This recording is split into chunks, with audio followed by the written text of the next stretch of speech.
March 24, 2024.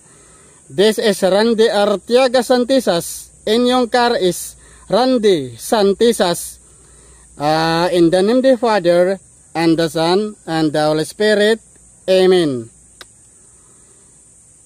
Mga karis, ngayong Semana Santa, ang tunay na paggunita ngayong mahal na araw ay kailangan may laman sa ating isip at nakatatak sa ating puso at nasa ating gawa ang ating tunay na pananalig at pananampalataya sa ating Panginoon Diyos.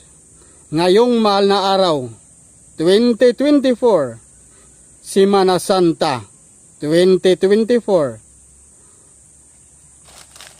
Kaya ating gunitain ngayong mahal na araw, mga karis, ang paghihirap ni Jesus sa krus para lamang tubusin niya ang ating mga pagkakasala dito sa lupa. Kaya taos puso rin nating pagsisisihan ang ating mga pagkakasala, mga karis. Kailangan may laman sa ating puso ang ating mga pagsisisi sa ating mga pagkakasala.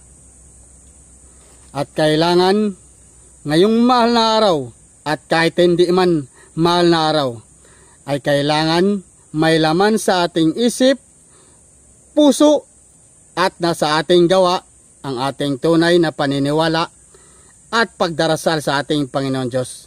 Yan lang po, mga karis. Ako po ang inyong karis, Randy Artiaga Santisas. Inyong karis, Randy Santisas. Mga karis, please don't forget to like, comment, share, and subscribe to my YouTube channel.